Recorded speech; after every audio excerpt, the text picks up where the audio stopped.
Hey crew, it's Pitt and I am back with some more ancient lore. Today we are diving back into the works of Homer. This is the Iliad. We are reading aloud and not really discussing as we go along the various points that are brought to light by the text. It is not the format for everyone, but people find value in it, so you are more than welcome to tag along as we continue our exploration. Before we begin, however, if you are unfamiliar with me, any of my unconventional beliefs, or if at any point in time I lose you in the terminology, there will be several playlists linked in the corner above, in the box down below, along with the original source material so that you can get a better understanding of who I am and why I say the things that I do. With that being said, let us dive in and continue our exploration of Homer's The Iliad with Book 12. So, the son of Menenidas was attending to the herd of Eurypylus within the tent. But the Argives and Trojans still fought desperately, nor were the trench and the high wall above it to keep the Trojans in check any longer. They had built it to protect their ships and had dug the trench all around it that it might safeguard both the ships and the rich spoils which they had taken. But they had not offered hecatomb to the gods. It had been built without the consent of the immortals, and therefore it did not last. So long as Hector lived and Achilles nursed his anger, and so long as the city of Priam remained untaken, the great wall of the Achaeans stood firm. But when the bravest of the Trojans were no more, and many of the Argives, though some were yet left alive, when, moreover, the city was sacked in the 10th year, and the Argives had gone back with their ships to their own country, then Neptune and Apollo took counsel to destroy the wall. And they turned on it to the streams of all the rivers from Mount Ida to the sea, Rhesus, Heptaporus, Carissus, Rhodius, Granicus, Aesopus, and goodly Scamander, with Simois, where many a shield and helm had fallen, and many a hero of the race of demigods had bitten the dust. Phoebus Apollo turned the mouths of all these rivers together and made them flow for 9 days against the wall, while Jove reigned the whole time that he might wash it sooner into the sea. Neptune himself, trident in hand, surveyed the work and threw into the sea all the foundations of beams and stones which the Achaeans had laid with so much toil. He made all level by the mighty stream of the Hellespont, and then, when he had swept the wall away, he spread a great beach of sand over the place where it had been. This done, he turned the rivers back into their old courses. This was what Neptune and Apollo were to do in after time, but as yet battle and turmoil were still raging round the wall, till its timbers rang under the blows that rained upon them.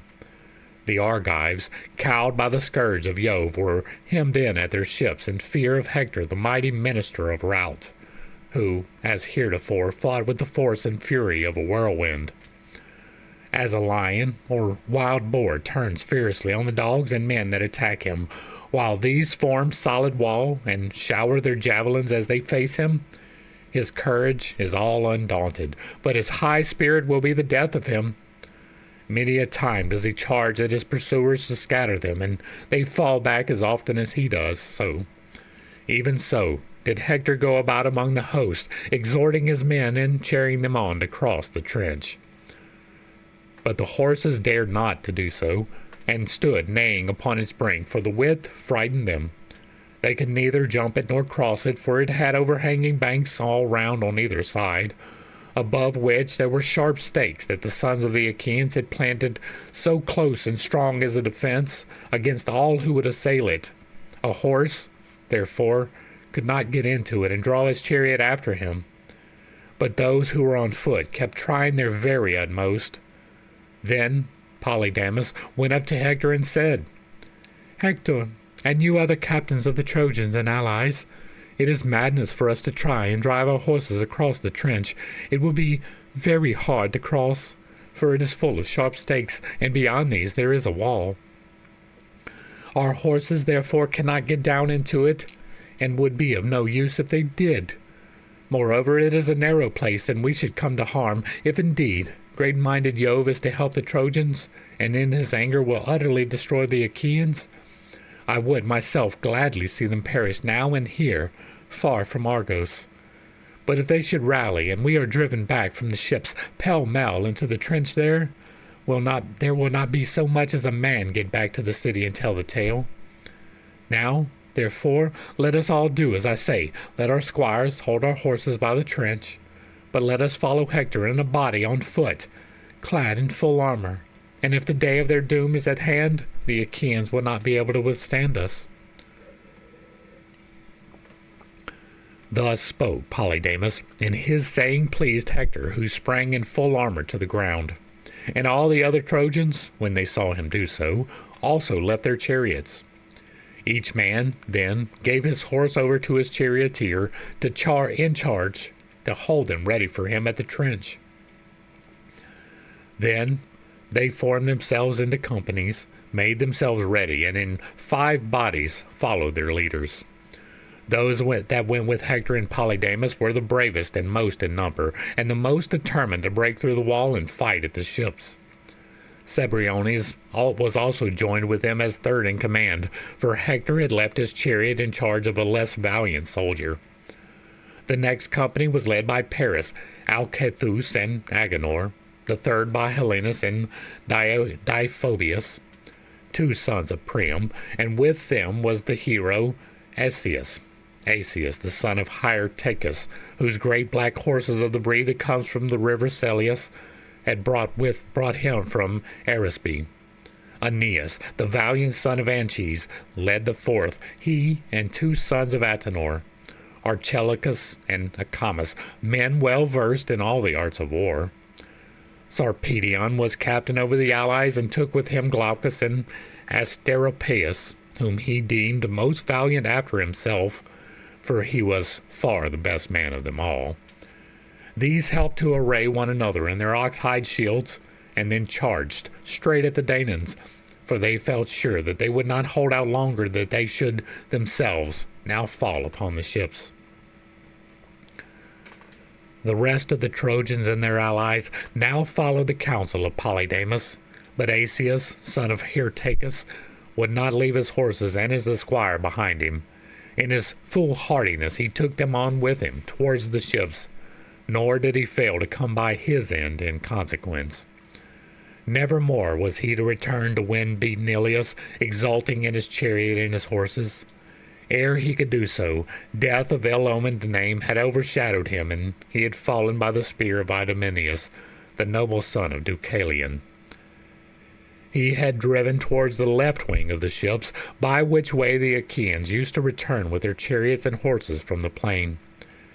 Hither he drove and found the gates with their doors opened wide, and the great bar down, for the gatemen kept them open so as to let those of their comrades enter who might be flying towards the ships.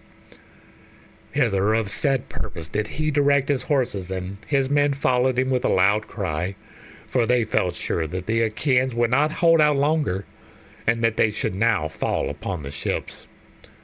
Little did they know that at the gates they should find 2 of the bravest chieftains, proud sons of the fighting Lepithai, the one Polypoetes, mighty son of Pirithous, and the other Leonidas, peer of the murderous Mars. There stood before the gates like 2 high oak trees upon the mountain, that tower from their wide-spreading roots, and year after year battle with rain and wind. Even so did these 2 men await the onset of great Asius, confidently and without flinching. The Trojans, led by him and by Amenius, Orestes, Adamas, and the son of Asius, Thun and Onomius, raised a loud cry of battle, and made straight for the wall, holding their shields of dry ox-hide above their heads. For a while the 2 defenders remained inside, and cheered the Achaeans on to stand firm in the defense of their ships.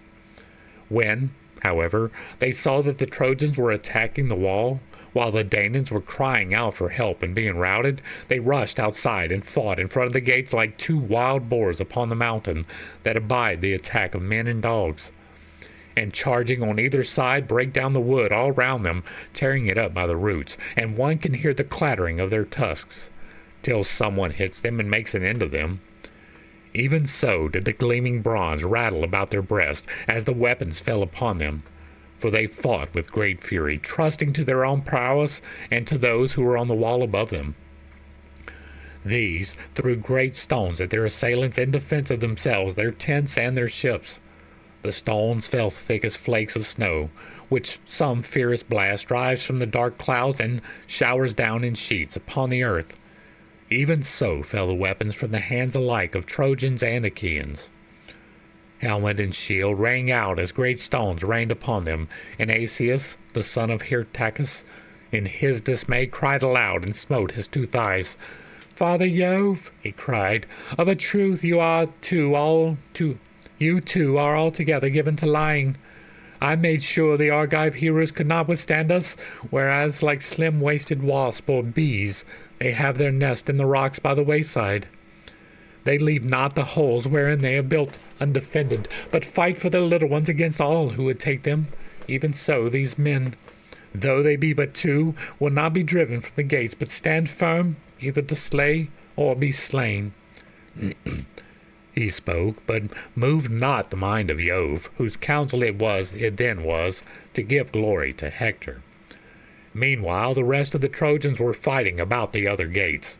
I, however, am no god to be able to tell about all these things, for the battle raged everywhere about the stone wall, as it were a fiery furnace.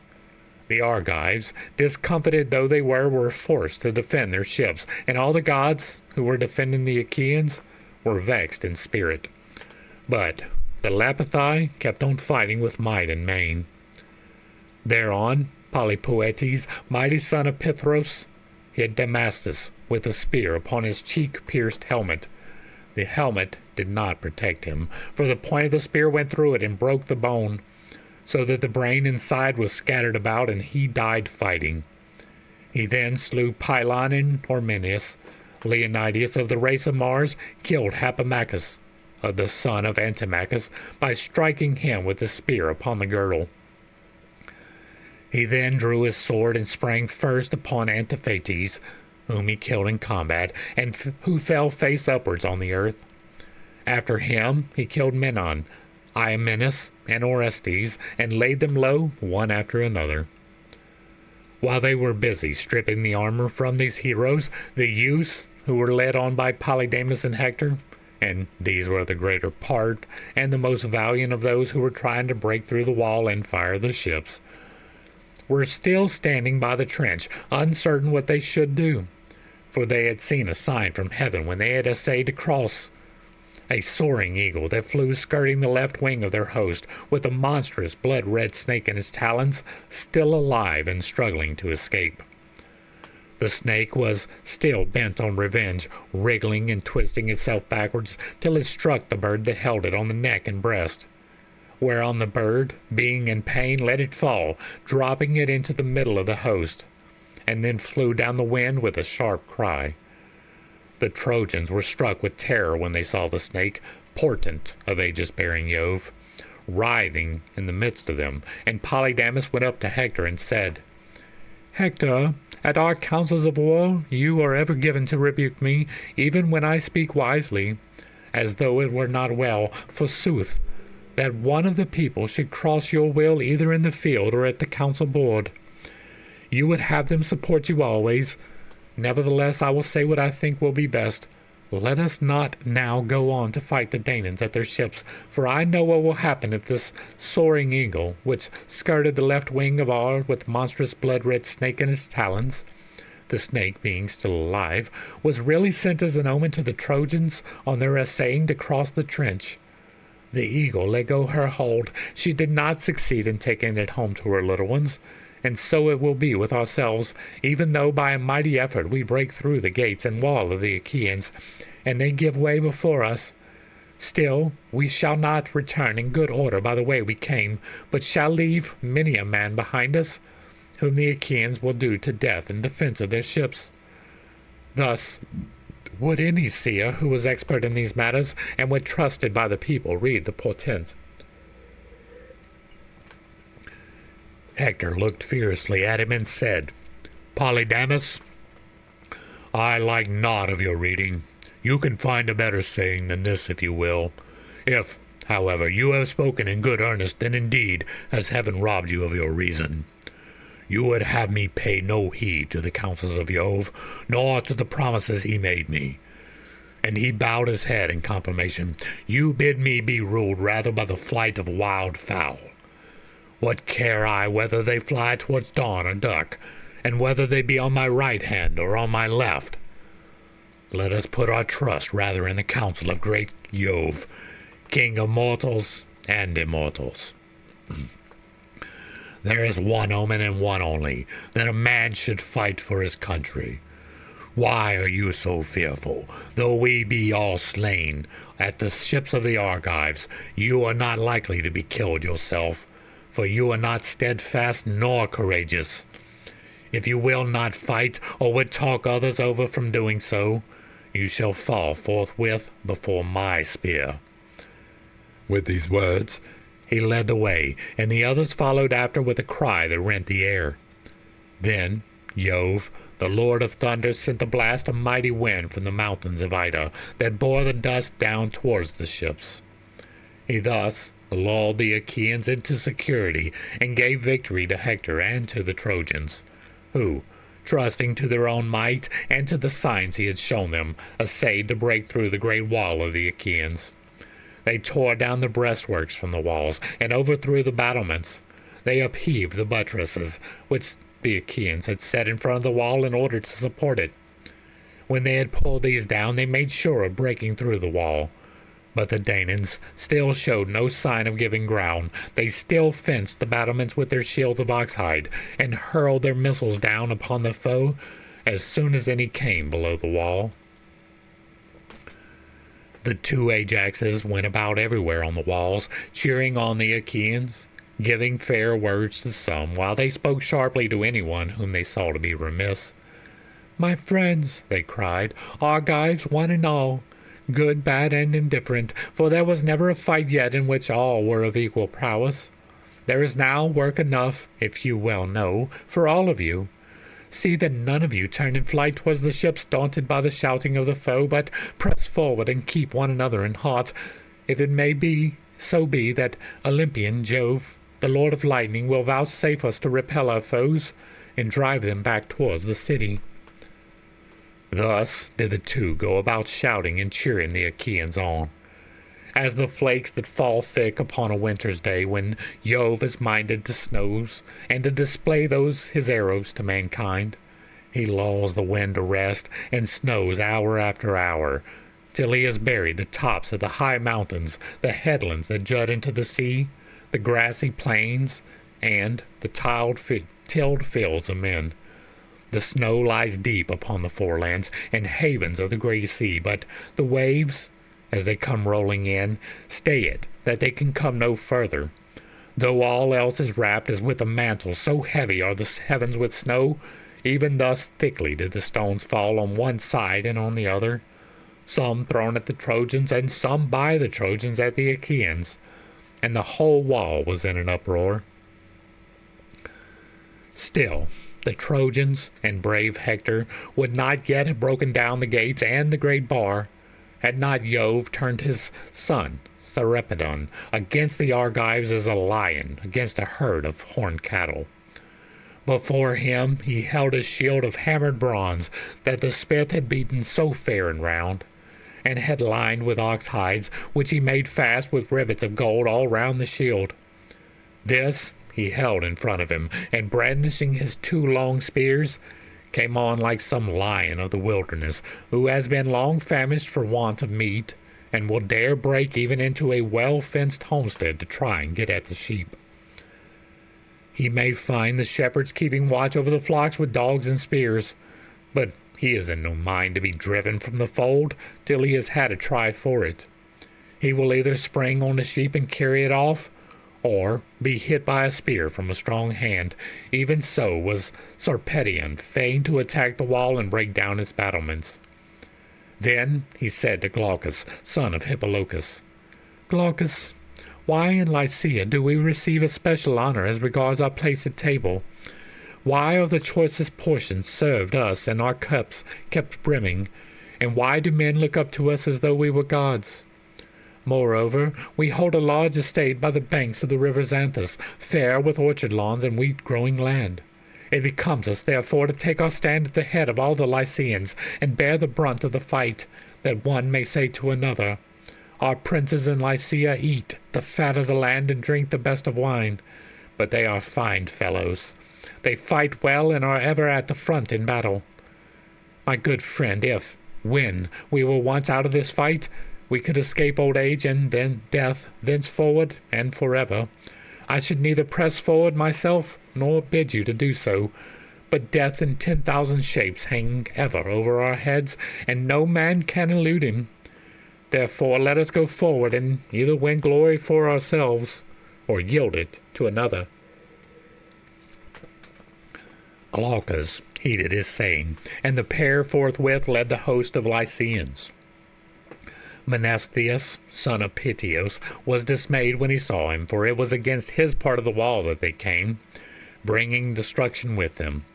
He looked along the wall for some chieftain to support his comrades, and saw the two Ajaxes, men ever eager for the fray, and Teucer, who had just come from his tent, standing near them. But he could not make his voice heard by shouting to them, so great an uproar was there from crashing shields and helmets and the battering of gates, with a din which reached the skies. For all the gates had been closed, and the Trojans were hammering at them to try and break their way through.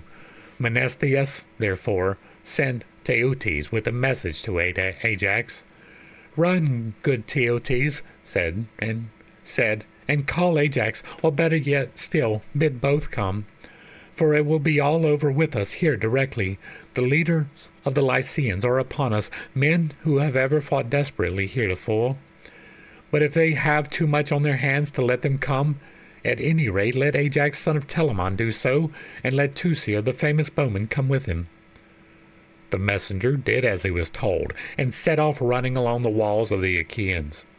When he reached the Ajaxes, he said to them, "Sirs, princes of the Argives, the noble son of noble Pythios bids you come to him for a while and help him. You had both better come if you can, or it will be all over with him directly. The leaders of the Lycians are upon him, men who have ever fought desperately heretofore, and if you have too much on your hands to let both come, at any rate let Ajax, son of Telamon, do so, and let Teucer, the famous bowman, come with him." Great Ajax, son of Telamon, heeded the message, and at once spoke to the son of Oileus. "Ajax," said he, "do you too, yourself and brave Lycomedes, stay here and keep the Danaans in heart to fight their hardest. I will go over yonder and bear my part in the fray, but I will come back here at once as soon as I have given them the help they need." With this, Ajax, son of Telamon, set off, and Teucer, his brother by the same father, went also, with Pandion to carry Teucer's bow. They went along inside the wall, and when they came to the tower where Menestheus was, and hard-pressed indeed did they find him, the brave captains and leaders of the Lycians were storming the battlements as it were a thick, dark cloud, fighting in close quarters and raising the battle cry aloud. First, Ajax, son of Telamon, killed brave Epicles, a comrade of Sarpedion, hitting him with a jagged stone that lay by the battlements at the very top of the wall. As men now are, even one who is in the bloom of youth could hardly lift it with his two hands. But Ajax raised it high aloft and flung it down, smashing Epicles' four-crusted helmet, so that the bones of his head were crushed to pieces, and he fell from the high wall as though he were diving, with no more life left in him. Then Teucer wounded Glaucus, the brave son of Hippolochus, as he was coming on to attack the wall. He saw his shoulder bare and aimed an arrow at it, which made Glaucus leave off fighting.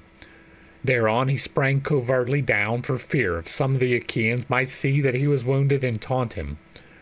Sarpedion was stung with grief when he saw Glaucus leave him. Still, he did not leave off fighting, but aimed his spear at Alcmaeon, the son of Thestor, and hit him. He drew his spear back again. Alcmaeon came down headlong after it with his bronzed armor rattling around him. Then Sarpedon seized the battlement in his strong hands and tugged at it till it gave way together, and a breach was made through which many might pass. Ajax and Teucer both of them attacked him. Teucer hit him with an arrow on the band that bore the shield which covered his body, but Jove saved his son from destruction, that he might not fall by the ship's sterns. Meanwhile, Ajax sprang on him and pierced his shield, but the spear did not go clean through, though it hustled him back that he could come on no further. He therefore retired a little space from the battlement, yet without losing all his ground, for he still thought to cover himself with glory. Then he turned round and shouted to the brave Lycians, saying, "Lycians, why do you thus face me? Why do you thus fail me? For all my prowess I cannot break through the wall and open a way to the ship single-handed. Come close on behind me, for the more there are of us, the better." The Lycians, shamed by his rebuke, pressed closer around him who was their counselor and their king. The Argives, on their part, got their men in fighting order within the wall, and there was a deadly struggle between them. The Lycians could not break through the wall and force their way to the ships, nor could the Danaans drive the Lycians from the wall, now that they had once reached it. As two men, measuring rods in hand, quarrel about their boundaries in a field that they own in common, and stickle for their rights though they may be in a mere strip, even so did the battlements now serve as a bone of contention, and they beat one another's round shields for their possession. Many a man's body was wounded with the pitiless bronze, and he turned round and bared his back to the foe, and many were struck clean through their shields. The wall and battlements were everywhere deluged with the blood alike of Trojans and of Achaeans. But even so the Trojans would not rout the Achaeans, who still held on, and as some honest, hard-working woman weighs wool in her balance and sees that the scales be true, for she would gain some pitiful earnings for her little ones, even so was the fight balanced evenly between them, till the time came when Jove gave the greater glory to Hector, son of Priam, who was first to spring towards the wall of the Achaeans. As he did so, he cried aloud to the Trojans, "Up, Trojans! Break the wall of the Argives, and fling fire upon their ships." Thus did he hound them on, and in one body they rushed straight at the wall as he had bidden them, and scaled the battlements with sharp spears in their hands. Hector laid hold of a stone that lay just outside the gates, and was thick at one end but pointed at the other. Two of the best men in town, as men now are, could hardly raise it from the ground and put it onto a wagon, but Hector lifted it quite easily by himself, for the son of scheming Saturn made it light for him. As a shepherd picks up a ram's fleece with one hand and finds it no burden, so easily did Hector lift the great stone and drive it right at the doors that closed the gates, so strong and so firmly set. These doors were double and high, and were kept closed by two crossbars, to which there was but one key. When he had got close up to them, Hector strode towards him, and that his blow might gain in force, and struck them in the middle, leaning his whole weight against them. He broke both hinges, and the stone fell inside by reason of its great weight. The portals re-echoed with the sound. The bars held no longer, and the doors flew open, one way, and the other, through the force of the blow. Then brave Hector leaped inside with a face as dark as that of flying night.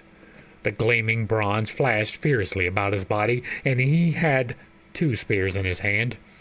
None but a god could have withstood him as he flung himself into the gateway, and his eyes glared like fire. Then he turned round towards the Trojans and called on them to scale the wall, and they did as he bade them, some of them at once climbing over the wall, while others passed through the gates. The Danaans then fled, panic-stricken, towards their ships, and all was uproar and confusion. And that is going to bring us to the end of chapter 12. Hopefully I brought a little bit of enlightenment and not too much confusion, because I didn't have a whole lot to add. If you like what I'm doing over here, let me know down below. Give me a like, a share, a follow. Throw me a comment if you agree or disagree with anything. You have anything to add to the conversation, drop it in the comments, and as long as it remains respectful, it gets to remain up. If you have another work you would like to see me read or discuss, drop that in the comments down below. And if you really like what I'm doing, hit me with that super thanks or even a membership. The bills do not pay themselves. To the crew, thanks for hanging out. I appreciate every single minute that you are here with me, and I am praying for you every single day. Until next time, I love you. God loves you. You are perfect, whole, and complete just the way that you are. And this has been Pitt's Take. Peace.